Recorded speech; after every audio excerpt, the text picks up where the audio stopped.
কৃষ্ণ কীৰ্তনত মোৰ মহালাভ আছে, কৃষ্ণ কীৰ্তনে জাতি অজাতি নবাছে। কোনে কৈছিলে? নিষ্কুলীয়া উগ্ৰশ্ৰৱা সুতে কৈছিলে।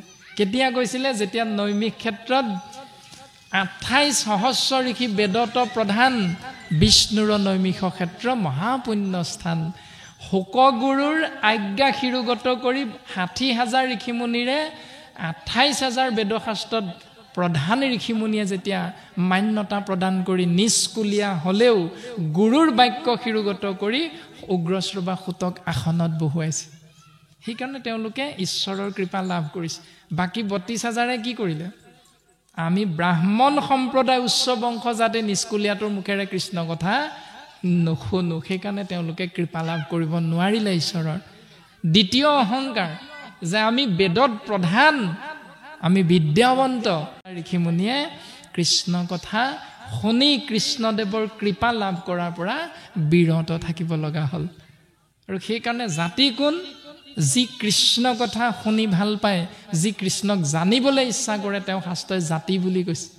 যি কৃষ্ণ কথা শুনি বেয়া পায়, যি কৃষ্ণক জানিবলৈ নিবিচাৰে, তেওঁকে শাস্ত্ৰই অজাতি বুলি কৈছে। জাত দুটাই, এটা জাত এটা অজাত। জাতি হ'ল কৃষ্ণ কথা শুনি ভাল পোৱা, অজাতি হ'ল কৃষ্ণৰ কথা শুনি বেয়া পোৱা, কৃষ্ণক বিচাৰ বিশ্লেষণ কৰি ভাল নোপোৱা, সেইসকল অজাতি। এতিয়া আজি আমি জাতি নে অজাতি পিছে? আজিৰ দিনটোৰ কাৰণে আমি জাতি, কাৰণ আমি সকলোৱে দুদিনীয়া কাৰ্যসূচীৰে কৃষ্ণ কথা আশ্ৰয় কৰি জীৱন ধন্য কৰাৰ প্ৰয়াস কৰিছোঁ। সেইকাৰণে শাস্ত্ৰসন্মতে আমি আজি জাতিত পৰিছোঁ। পৰহিলৈ কৃষ্ণ কথা শুনিব নোৱাৰিবও পাৰোঁ, সেই দিনটোৰ কাৰণে কিন্তু আমি অজাতি হৈ যাম। গতিকে জাতি অজাতি এনেকুৱা নহয় যে চিৰস্থায়ী, এনেকুৱা এটা বস্তু নহয়। একেজন মানুহ নামৰ পঞ্চভূতি শৰীৰটোতে 3টা গুণ আছে। কিয়নো ভগৱন্তই জীৱক সৃষ্টি কৰিবৰ বাবে ব্ৰহ্মাক আদেশ দিওঁতে সেই 3টা গুণ দিয়ে পঠিয়াইছে, সতগুণ, ৰজগুণ, তমগুণ। এতিয়া আমাৰ প্ৰত্যেকৰে লগত আছে। একান্ত ভকতৰ লগতো আছে, অভকতৰ লগতো আছে। কিন্তু পাৰ্থক্য হ'ল এইটো, একান্ত ভকতে সেই 3 গুণ বুজি পায়, তাৰ দ্বাৰা কি ক্ষতি হয় সেইবিলাক বুজি লৈ সেইবিলাক এৰাই চলিবলৈ চেষ্টা কৰে। আৰু অভকতসকলে সেইটো কথা বুজি নাপায়, সেইবিলাকৰ মাজতে আবদ্ধ হৈ সংসাৰ চক্ৰত দুখ কষ্টৰ মাজেৰে জীৱন অতিবাহিত কৰিব লগা হয়। পাৰ্থক্য এইটো।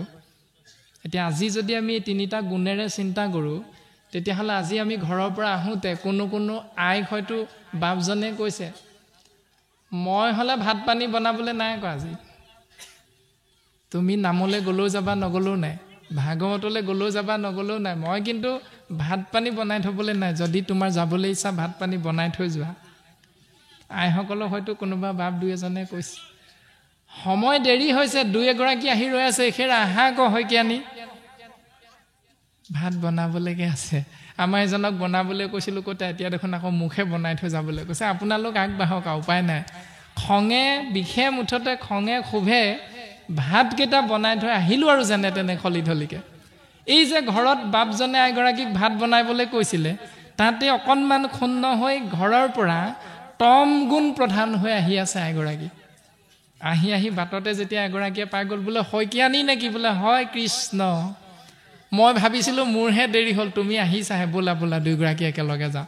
এই যে কৃষ্ণ শইকীয়ানী ভাল বুলি কৈ দিলে, সেই তম গুণটো আপোনা আপুনি তললৈ গুচি গ'ল, আৰু সত্য গুণটো আপোনা আপুনি ওপৰলৈ গুচি আহিলে, বোলে আই কৃষ্ণ ভালে আছে।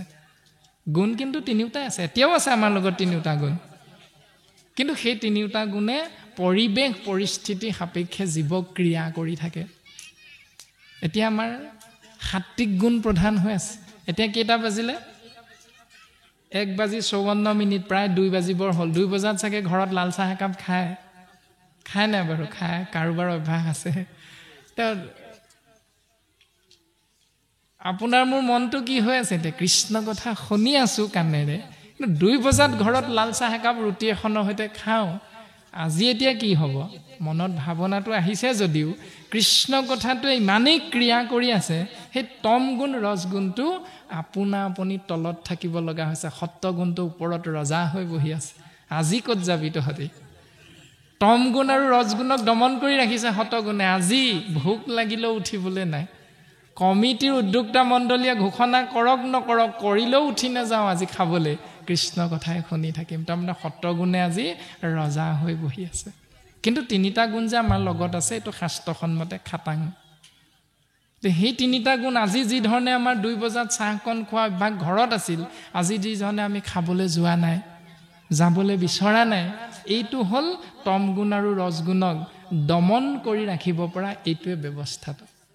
এনেকৈ যদি আমি সদায় সেই বেয়া কাম হৈ থকা সময়খিনিত ধৰি লওক সন্ধিয়া সময়ত আমাৰ সন্তান দিয়ে এই 3-4 চুকৰ দোকানখনত গৈ সেই দ্ৰব্যকণ ধৰি বৰ ভাল পায় সন্ধিয়া সময়কণত। এতিয়া বাপজনো যায় সেইকণ সময়ত সেইকণ ধৰিবলৈ। সেইকণ সময়তে যদি আইগৰাকীয়ে সদায় বোলে হেৰি মই হ'লে চাকি জ্বলাব নোৱাৰোঁ, আপুনি প্ৰথম চাকিগছ গুৰুগৃহত জ্বলাওকগৈ, আৰু গুৰুগৃহত চাকিগছ জ্বলোৱাৰ লগে লগে আজি আমুক অধ্যায়টো পঢ়িবচোন, মোৰ বৰ শুনিবলৈ মন গৈছে, এই বুলি যদি আইগৰাকীয়ে বুদ্ধি এটা কৰি বাপজনক সেই যোৱা সময়কণ বাধা দি দিয়ে, মানে ভগৱন্তৰ নামত ব্যস্ত ৰাখিব পাৰে, তেতিয়াহ'লে সেই তম গুণ আৰু ৰজগুণ তেনেকৈ দমন হৈ সত্ৰগুণৰ প্ৰাধান্যতা হৈ আমি সংসাৰখনত গৃহস্থী ধৰ্ম পালন কৰি থাকিব পাৰিম। এই ব্যৱস্থাখিনি আমি চিন্তা কৰিব লাগিব। আৰু চিন্তা ক'ৰ পৰা হ'ব? সৎসংগৰ মাধ্যমেৰেহে হ'ব। আজি যেনেকৈ আমি এইটো কথা বুজি পাইছোঁ 2-3 ঘণ্টা বহি, ঘৰত আমি কালিলৈৰ পৰা এইটো নিয়ম পালন কৰি দিয়াৰ লগে লগে আপোনাৰ মোৰ যি সন্তান, সেই সন্তানসকলো ডাঙৰ হৈ সেইটো নিয়মেই পালন কৰিব। কাৰণ সন্তানে পিতৃ মাতৃৰ বাক্য বচন পালন কৰাতকৈ সন্তানে পিতৃ মাতৃৰ আচৰণটো বেছি অনুকৰণ কৰে। আপুনি অৰ্থাৎ আইগৰাকীয়ে যদি কাণত মোবাইল ফোনটো লৈ ভাত বনাই থাকোঁতে যদি কথা পাতি পাতি ভাত বনাই থাকে, আপোনাৰ কন্যাগৰাকীক যেতিয়া অন্য ঘৰলৈ বিয়া দিব তাইও সেইটো অভ্যাস লগত লৈ যাব। কাৰণ সন্তানে আমাৰ পিতৃ মাতৃৰ স্বভাৱটো অনুকৰণ কৰে। সেইকাৰণে সন্তানৰ আগত পঢ়াৰ সময়ত অন্তত টেলিভিশ্যন মানে টিভিটো ডাঙৰকৈ নলগাই, মোবাইলটো নাচায়, অন্তত পঢ়াৰ সময়খিনিত দেউতাকেই হওক মাকেই হওক সন্তানটোক সময়টো দিব লাগে। মোবাইল চাবলৈ আমি ঢেৰ সময় পাম, বিদ্যালয়লৈ আমাৰ সন্তানকেইটা গুচি যোৱাৰ পাছতো আমি সময় পাম মোবাইলটোত কথা পাতিবলৈ। সেইখিনি বাস্তৱ পৃথিৱীখনৰ সত্য কথা শাস্ত্ৰই আমাক কেনেকৈ দৰ্শন কৰাইছে। তাৰপাছত সিদ্ধান্ত দিছে, বিদুৰ বদতি শুনা গুৰু মূৰ বাণী, কপিল স্বৰূপ ধৰি দেৱ পদ্ম পানী।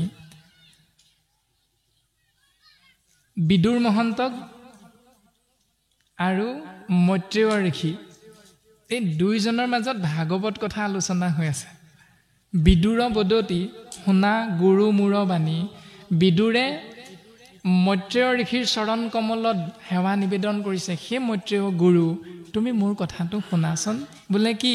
কপিল স্বৰূপ ধৰি দেৱ পদ্ম পানী, যে প্ৰভু ভগৱন্ত ঈশ্বৰ কৃষ্ণই কপিল ৰূপত অৱতাৰ ধাৰণ কৰি যিটো যিটো কৰ্ম কৰি লন্ত কৃপাময়, তাক মুত কহিউক দেৱে যেবে দায়া হয়। সেই গুৰু মৈত্ৰেয় তুমি মোক কৃপা কৰাচোন।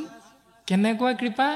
যে ভগৱন্ত ঈশ্বৰ কৃষ্ণদেৱে কপিল ৰূপে অৱতাৰ ধাৰণ কৰি কেনে কেনে ধৰণে কৰ্ম কৰিলে জীৱৰ কল্যাণৰ অৰ্থে, সেইখিনি মোক ক'ব নোৱাৰানে? এই বুলি বিদুৰে মৈত্ৰেয় ঋষিৰ চৰণ কমলত সেৱা নিবেদন কৰিছে। প্ৰভুৰ চৰিত্ৰ শুনিবাক ইচ্ছা যায়, যদি শুনো তভু মূৰ তৃষ্ণা নপলাই। সেই গুৰু মৈত্ৰেয় তুমি ঈশ্বৰৰ কথা মোক যিমানেই নোকোৱা মই যেন শুনিয়ে থাকিম শুনিয়ে থাকিম শুনিয়ে থাকিম, মোৰ হেঁপাহ পলোৱা নাই গুৰু, তুমি মোক কৃপা কৰা। এৰামিনী গদতি শোক শুনা, উত্তৰানন্দন বিদুৰে কৰিলা হৰি, কথা ক প্ৰাৰ্থনা। আকৌ এইখিনি কথা কোনে কৈছে? কৃষ্ণ দৈপ্যায়ন বেদব্যাসৰ পুত্ৰ শোকগুৰুৱে অভিশাপ প্ৰাপ্ত অৰ্থাৎ অভিশপ্ত পৰীক্ষিত ৰাজাৰ আগত কৈছে। সেই উত্তৰাৰ পুত্ৰ সেই অভিমন্যুৰ পুত্ৰ পৰীক্ষিত তুমি শুনা বিদুৰ মহন্তই গুৰু মানি মৈত্ৰেয় ঋষিৰ চৰণত ঈশ্বৰৰ জীৱতৰণৰ বাবে যি কৰ্ম কৰিছে সেই কৰ্মখিনিৰ বিষয়ে জানিবলৈ বিচাৰিছে শুনি কুশাৰুৰ পুত্ৰ আনন্দিত ভৈলা কপিল প্ৰভুৰ কথা কহিবা লৈলা কুশাৰুৰ পুত্ৰ কোন মৈত্ৰেয় ঋষি অৰ্থাৎ মৈত্ৰেয় ঋষিৰ পিতৃৰ নাম হ'ল কুশাৰু কুশাৰু নন্দন মৈত্ৰেয় ঋষিয়ে আনন্দিত হৈ বিদুৰৰ আগত কপিল প্ৰভুৰ সেই মাতৃৰ আগত কোৱা জ্ঞান তত্ত্ব কথাবিলাক ক'বলৈ আগবাঢ়িছে বৰ্তমান পদবন্ধে প্ৰভু জানাই ইমানখিনিলৈকে আগবঢ়ালে ইয়াৰ পাছত মাতৃৰ আগত কপিলৰ ভক্তি লক্ষণ বৰ্ণনা পদে আমাক ক'ব বাপে আগবঢ়াব আমি পুনৰ পদবন্ধে আগবাঢ়িম কৃষ্ণ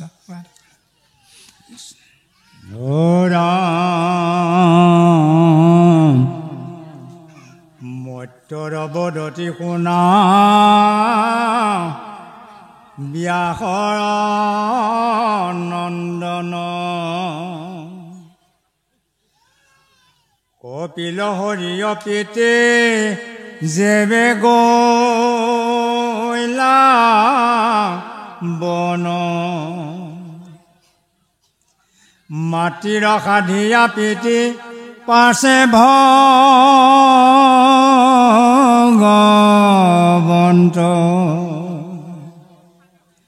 সেহি আচমতে কতো বিনয়াসী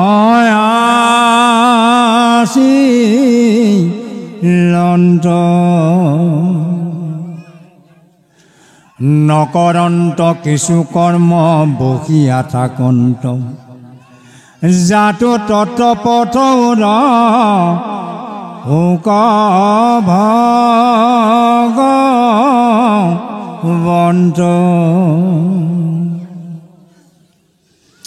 হে নয় পুতক দেৱী দেখি ৰংগ মন বৰ্মাৰ বচন স্মৰি বুলিলা বচন অৰামে দেৱহতি বদতি সু নিয়াম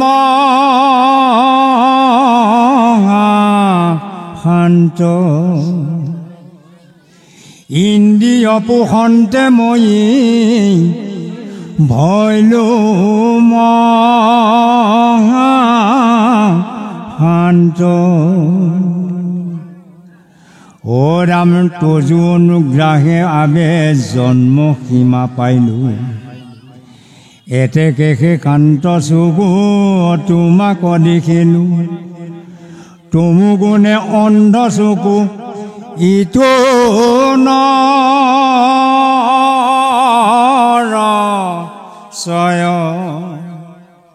সূৰ্য যেন তাৰ অথে প্ৰকাশ ৰয় আৰু মোৰ মোহ দূৰ কৰিবে যোৱাই অহম ভাৱ তুমি আশ্বাস কৰাই তজু পাৱে শৰণ লৈলো কৰি সাৰ মৃত্যুই অসংশয় তজু চেদি কুঠাৰ ৰাম নমো নমো কপিল স্বৰূপ দেৱ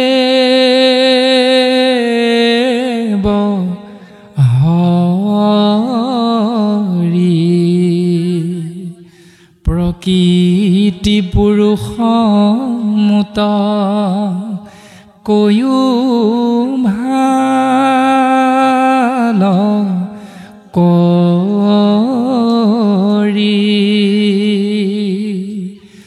মাতৃৰ বাঞ্ছিত এহি শুনি কৃপাময়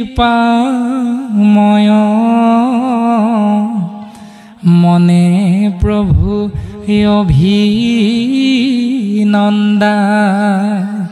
কৰিয়া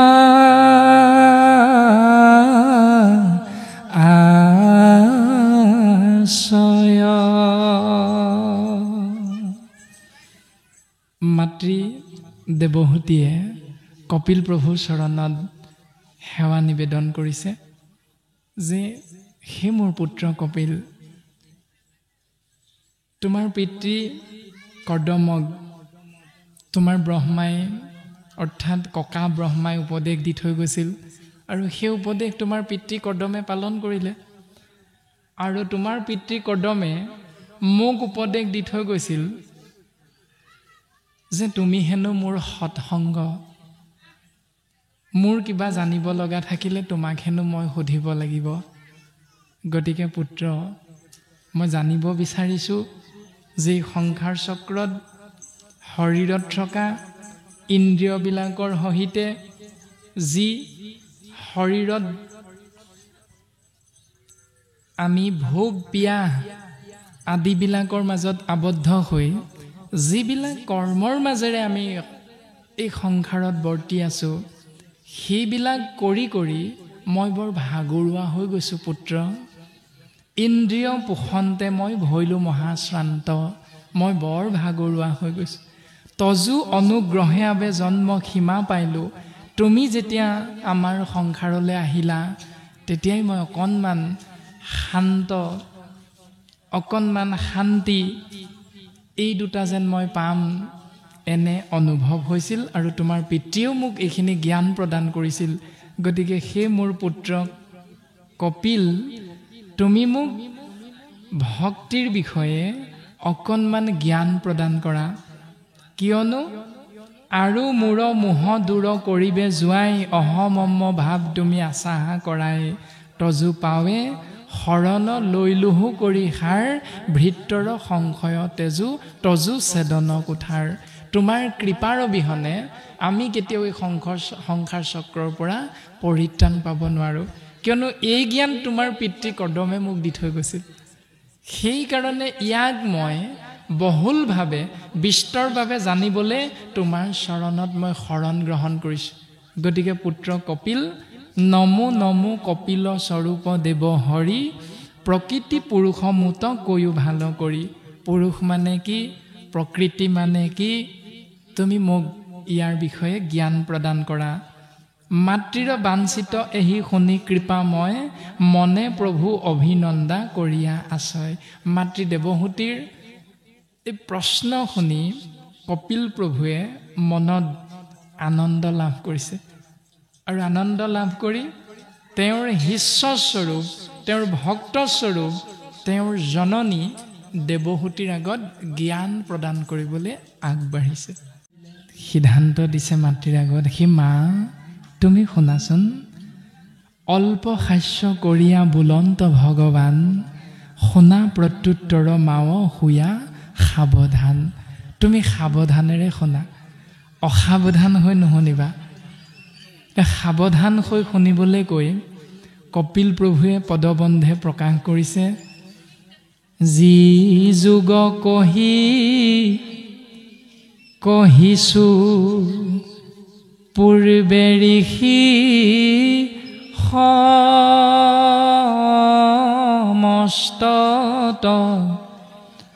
তাকো আজি তজু আগে কৰিবু বেকত। মই পূৰ্বতে ঋষি সমস্তৰ আগত যি জ্ঞান প্ৰদান কৰিছিলোঁ, সেই তত্ত্ব জ্ঞান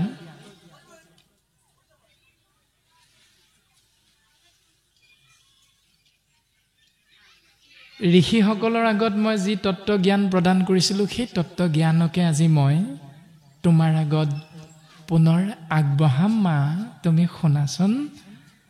এৰা সি যুগ অধীন চিত্ত সংযমৰ জ্ঞান চিত্তে হে জীৱৰ বন্ধ মুখৰ নিদান।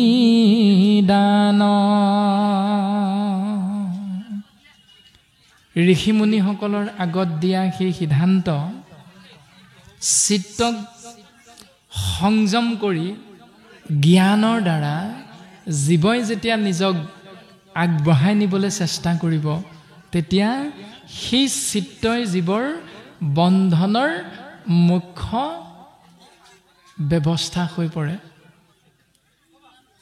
বিষয় আসক্ত ভৈলে আতিবদ্ধ হৈ মন শুদ্ধ সেতু ভক্তি বিনে আন নাই। যেতিয়া জীৱই ইন্দ্ৰিয়বিলাকৰ বশৱৰ্তী হৈ মনৰ নিৰ্দেশত শাস্ত্ৰৰ বিপৰীত নিয়মেৰে নিজক পৰিচালিত কৰিব তেতিয়াই জীৱই বন্ধনৰ মাজত সোমাই পৰিব। আৰু সেই বন্ধনৰ পৰা মুখ্য অৰ্থাৎ মুকলি হোৱাৰ বাটটো কেৱল মনক নিয়ন্ত্ৰণ কৰা। মন শুদ্ধ সেতু ভক্তি বিনে আন নাই।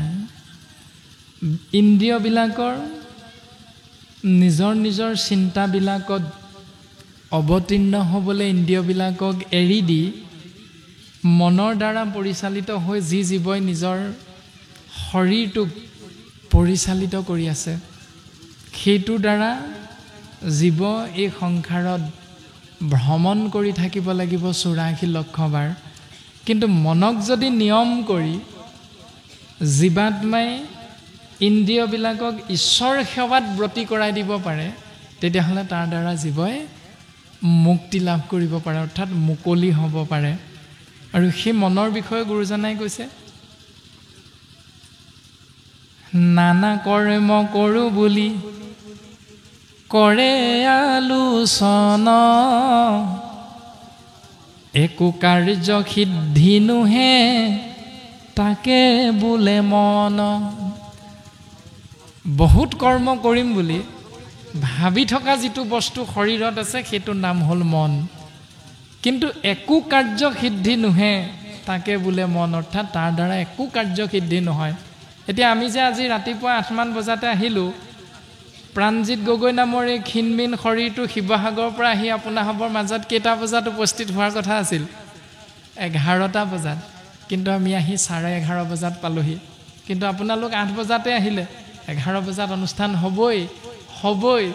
আমিও ভাবিছিলোঁ 11টা বজাত পামহি, কিন্তু পাবহি নোৱাৰিলোঁ। সেইটো হ'ল মন। নানা কৰ্ম কৰোঁ বুলি কৰে আলোচন। বিভিন্ন ধৰণৰ কৰ্ম কৰিবৰ বাবে যিটোৱে আমাৰ ভাবি থাকে সেই ব্যৱস্থাটোৰ নাম হ'ল মন। কিন্তু তাৰ দ্বাৰা একো কাৰ্য সঠিকভাৱে নহয়।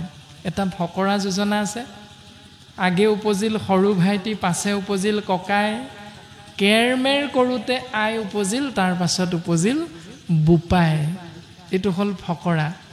এতিয়া ফকৰা যোজনাটোৱে আমাক কি বুজাইছে? আগে উপজিল সৰু ভাইটি, অৰ্থাৎ প্ৰথম জন্ম হোৱাটো বোলে ভায়েক। আমাৰ সমাজত এইটো সঁচানে বাৰু? নহয়, প্ৰথম জন্ম হোৱাটো ককায়েক হ'ব, অৰ্থাৎ ডাঙৰ হ'ব, সি কেতিয়াও সৰু নহয়। কিন্তু ফকৰাই কৈছে আগে উপজিল সৰু ভাইটি, প্ৰথম জন্ম হোৱাটো হেনো ভায়েক।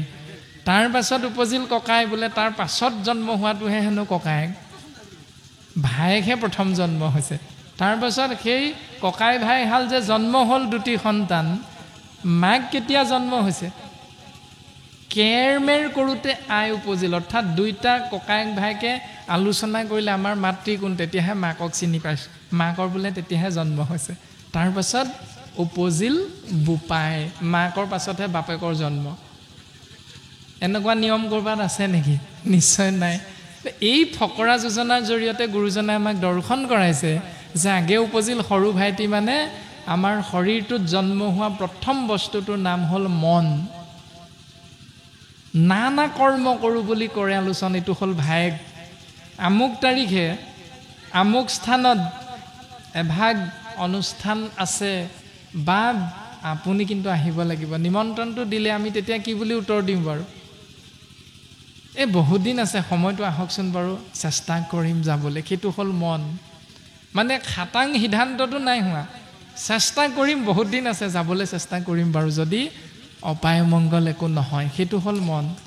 তাৰ পাছত যেতিয়া আজিৰ নিৰ্দিষ্ট দিনটো ৰাতিপুৱা আহি পাই গ'ল, বৰা বাপে যেতিয়া কৈ দিলে, অ' ডাঙৰীয়া শইকীয়া, বোলে আজি অনুষ্ঠান আছে, নোযোৱা নেকি? অ' মই পাহৰিছিলোঁৱে। তুমি 5 মিনিট ৰ'বা, মই খাউতকৈ ধুতি পঞ্জাবী পিন্ধি লওঁ, তুমি তামোল এখন খোৱা মানে মোৰ হৈ যাব। এই যে একেবাৰে সিদ্ধান্তটো লৈ ল'ম বাপৰ লগত মই যামেই, সেইটো হ'ল বুদ্ধি, অৰ্থাৎ ককায়েক। আগে উপজিল সৰু ভাইটি মন, তাৰ কোনো নিশ্চয়তা নাই, যাবনে নেযাব, পাবগৈ নে নেপাবগৈ জেগা। কিন্তু যেতিয়া বুদ্ধি লগ লাগিলে, ককায়েকৰ লগ লাগিলে, তেতিয়া খাটাং সিদ্ধান্তত উপনীত হ'ল, আমি অনুষ্ঠানলৈ যাম। যেতিয়া আহি নিৰ্দিষ্ট জেগাত আমি আসনত বহি ল'লোঁ, কেৰমেৰ কৰোঁতে আই উপজিল। আই মানে হ'ল ভক্তি, ভক্তি মাতৃ জন্ম হৈ গ'ল। যেতিয়া আমি আসনত বহি চকু কাণ নাক মুখ হাত ভৰিবিলাক নিৰ্দিষ্ট স্থানত নিৰ্দিষ্টভাৱে আমি ৰাখি দিলোঁ সাৱধানেৰে যত্ন সহকাৰে, তেতিয়া আমি কাণেৰে যিখিনি শুনিলোঁ, চকুৰে যাক আমি দৰ্শন পালোঁ, এই সমস্ত কেৱল ঈশ্বৰ। এইটো হ'ল ভক্তি। কেৱল ভক্তিৰ মাধ্যমেৰে সেইখিনি জ্ঞান লাভ হয়। ভক্তি মাতৃক লগ পাই গ'লোঁ। তাৰ পাছত উপজিল বোপাই। বোপাই মানে হ'ল পিতৃ, অৰ্থাৎ কৃষ্ণ। উৰণ বুৰণ গজন ভ্ৰমণ ব্ৰাহ্মণ ক্ষত্ৰিয় বৈশ্য শুদ্ধ চতুবৰ্ণৰে সমস্তৰে পিতৃ হ'ল কৃষ্ণ। ভক্তিৰ মাধ্যমেৰে আমি পিতৃক চিনি পালোঁ। সেইকাৰণে কৈছে আগে উপজিল সৰু ভাইটি, পাছে উপজিল ককাই, কেৰমেৰ কৰোঁতে আই উপজিল, তাৰ পাছত উপজিল বোপাই। তেনে বোপাইক চিনি পাবলৈ হ'লে মাতৃৰ ওচৰলৈ যাব লাগিব, মাতৃক চিনি পাবলৈ হ'লে ককায়েকৰ ওচৰলৈ যাব লাগিব, আৰু ককায়েকৰ লগ লাগিবলৈ হ'লে ভায়েকে স্থিৰ এটা সিদ্ধান্ত ল'ব লাগিব। মনক নিয়ম কৰিবলৈ আমি শিকিব লাগিব। আৰু সেই মনক নিয়ম কৰিলে কোনে? ব্যাসদেৱে। কেতিয়া? যেতিয়া 4 বেদ 14 শাস্ত্ৰ 17 পুৰাণ লিখিলে, লিখাৰ পাছত সেইবিলাকত জীৱৰ অধোগতি হোৱাৰ পথটোহে দিলে। যাৰ যেন জাতি ধৰ্ম দিলা পৰিচ্ছেদ। যি জাতিৰ যি কৰ্মক ধৰ্ম বুলি লিখিব লাগে, সেইখিনি ব্যাসদেৱে লিখি দিলে। আৰু লিখি দিয়াৰ কাৰণে ব্যাসদেৱৰ অৱস্থাটো কি হ'ল? খেলি মেলি, চিত্ত শান্ত নোহোৱা হ'ল। কিয় দুখ হৈছে, কিয় সুখ হৈছে, একো ভাবি নোপোৱা হৈ থাকিলে ব্যাসে। তাৰ পাছত কৃপাৰ বাবে দেৱঋষি নাৰদ আহিল। নাৰদে উপদেশ দিলে যে মই তোমাক উপদেশ দিছোঁ, শুনা ব্যাস, তুমিহে কৰিলা সবে জগতকে নাশ। তুমি গোটেই জগতখন ধ্বংস কৰি পেলালা। কেনেকৈ? নকৰিলা প্ৰখ্যাত কৰি কৃষ্ণ কীৰ্তনক, প্ৰকৃতি কহিলা তুমি আনহে ধৰ্মক। তুমি আন ধৰ্মবিলাক কৰ্মবিলাকক ধৰ্ম বুলি দেখুৱাই দিলা। আনবিলাক কোনবিলাক? একাদশ স্কন্ধ নিমি নৱসিদ্ধ সংবাদত কবি নামৰ সিদ্ধজনে নিমি ৰজাক কৈছে, ঋষি মুখে আন ধৰ্ম কৰায়া বেকত, কহিলা আপোনাৰ মুখে নিজ ধৰ্ম যত। যে ঋষিসকলৰ মুখে যিবিলাক নিয়ম সমাজত আমাক পালন কৰিবলৈ শাস্ত্ৰই কৈ আছে, সেইবিলাক হ'ল আন ধৰ্ম। একাদশ স্কন্ধ কৃষ্ণ উদ্ধৱ সংবাদত কৈছে, উদ্ধৱে সুধিছে কৃষ্ণক যে সেই প্ৰাণবন্ধু মোক বুলিও বুজায়, ঋষি সমস্তৰ কিয় একমতি নাই। ঋষি সমস্ত মতটো কেনেকুৱা? কেহু বোলে বেদে কবৈ জ্ঞানতেহে গতি, কেহু বোলে বেদে কবৈ কৰ্মতেহে গতি। কেহু বোলে বেদে কবৈ ক্ষুদ্ৰ পূজা দেৱ পূজা তীৰ্থ স্নান, কিন্তু তোমাৰ সন্মতটো হ'ল কেৱল ভকতি প্ৰভু। মই কোনটো মানিম এতিয়া? তেতিয়া কবি নামৰ সিদ্ধজনে কৈ দিলে যে সেই ঋষি মুনিসকলে প্ৰচাৰ কৰা নিয়মটোৱে হ'ল আন ধৰ্ম। আৰু শংকৰ গুৰুজনাই কৈছে, আন দেৱ ধৰ্ম দূৰতে তেজীয়া কৃষ্ণত ভকতি কৰা। আন দেৱ ধৰ্ম ত্যাগ কৰি কৃষ্ণত ভকতি কৰা। আৰু সেইটো ব্যৱস্থাৰ মাজলৈ আনিবৰ বাবে মনটোক নিয়ম কৰিব লাগিব। আৰু মনটোক নিয়ম কৰিবলৈ হ'লে সৎসংগ পাব লাগিব। আৰু ব্যাসে সৎসংগ লাভ কৰিলে। সৎসংগ কোন? দেৱঋষি নাৰদ।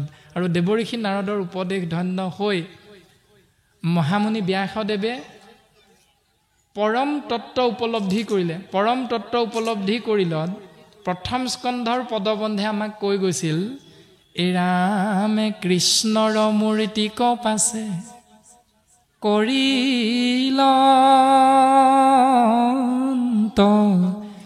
ধ্যান, হৃদয়তে কৃষ্ণ মূৰ্তি দেখিলা বিদ্যমান।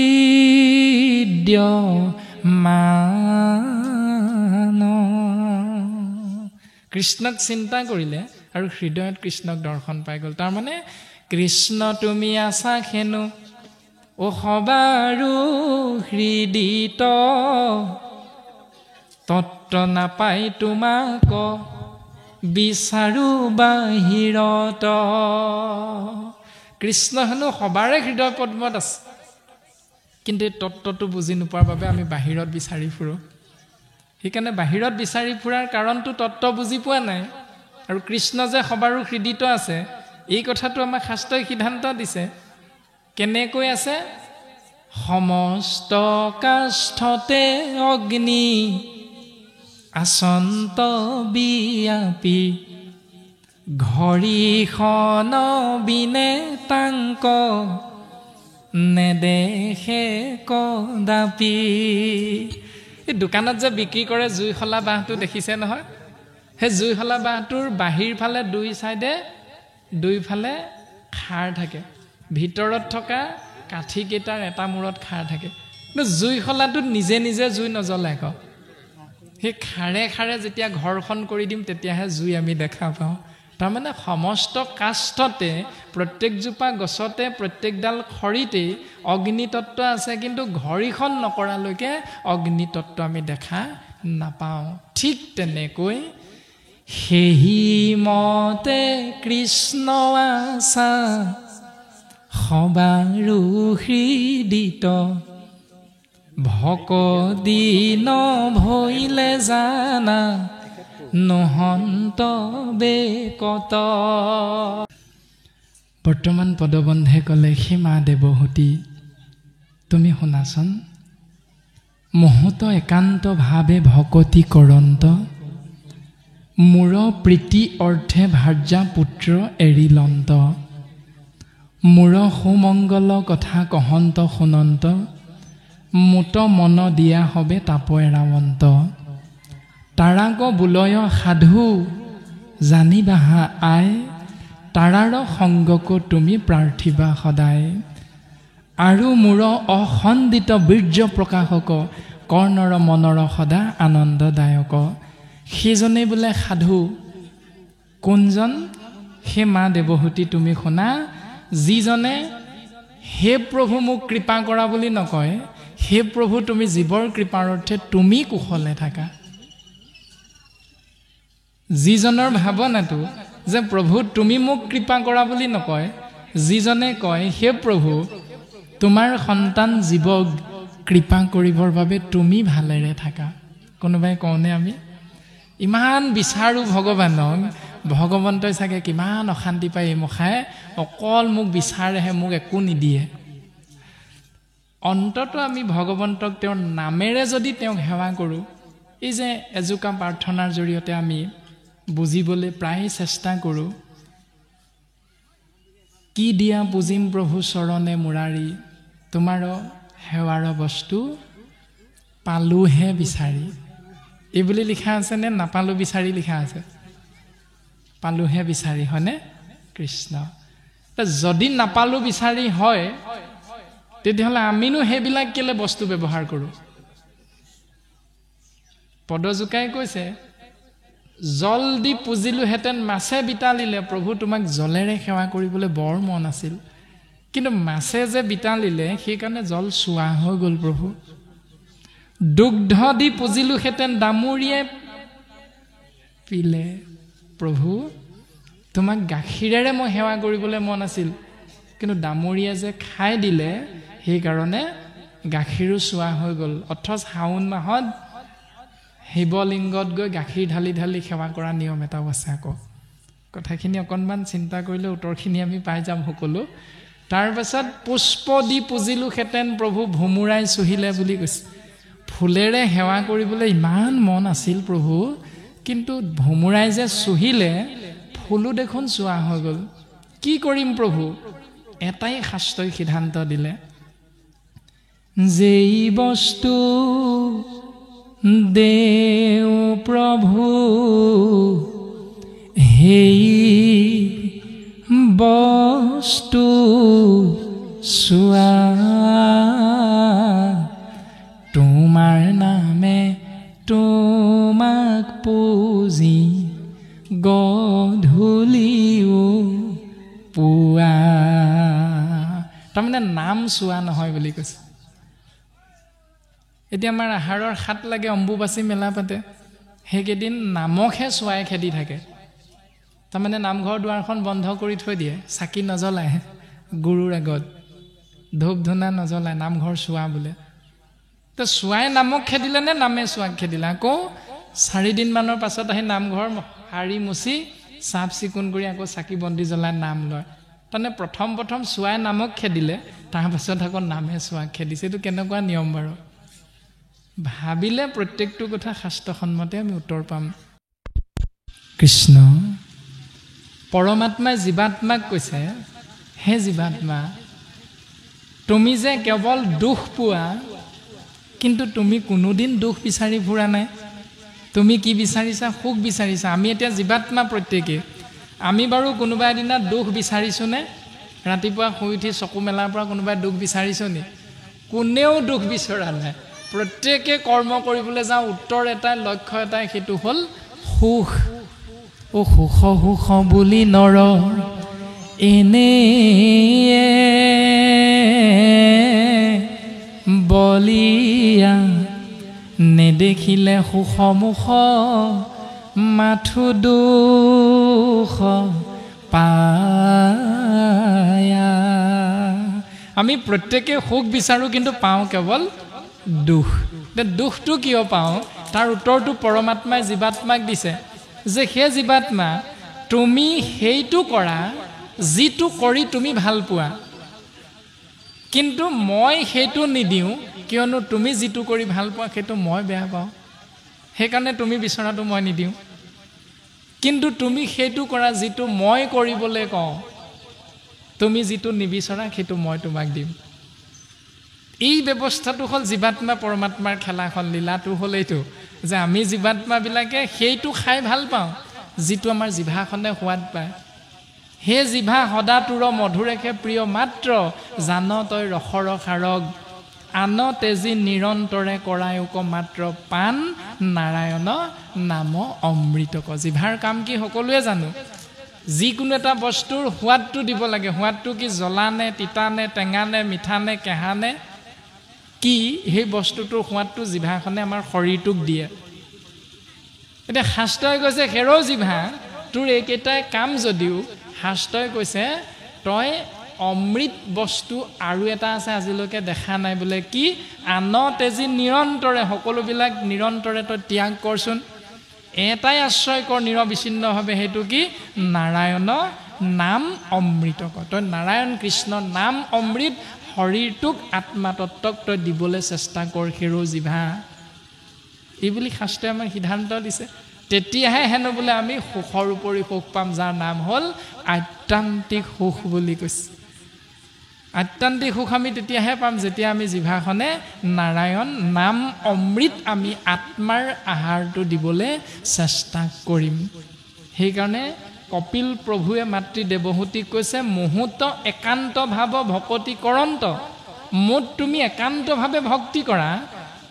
মোৰ প্ৰীতি অৰ্থে ভাৰ্যা পুত্ৰ এৰি লন্ত মোৰ প্ৰীতি অৰ্থাৎ মই ভাল পাবৰ বাবে তুমি কৰা মই যিটো ভাল পাওঁ কৰি ভগৱন্তই যিটো ভাল পায় সেইটোৰ অৰ্থে আমাক আগবাঢ়ি যাবলৈ কৈছে আমি কি ভাল পাওঁ সেইটো কৰিবলৈ নাই কোৱা ভগৱন্তই কি ভাল পায় সেইটোহে কৰিবলৈ কৈছে আমাক সেইজনকহে সাধু বুলি কৈছে অৰ্থাৎ মই ভাল পাবৰ বাবে মই ভাল পোৱাৰ অৰ্থে তেওঁ ভাৰ্যা পুত্ৰ এৰিলন্ত যিজনে এইবিলাক ত্যাগ কৰে প্ৰমাণ শ্ৰীৰামচন্দ্ৰই 10,000 বছৰ ৰাজ্য শাসন কৰিছিল কৰিলাহা ৰাজ্য 10,000 বৎসৰ লগে স্বৰ্গে নীলা হবে অযোধ্যা নগৰ।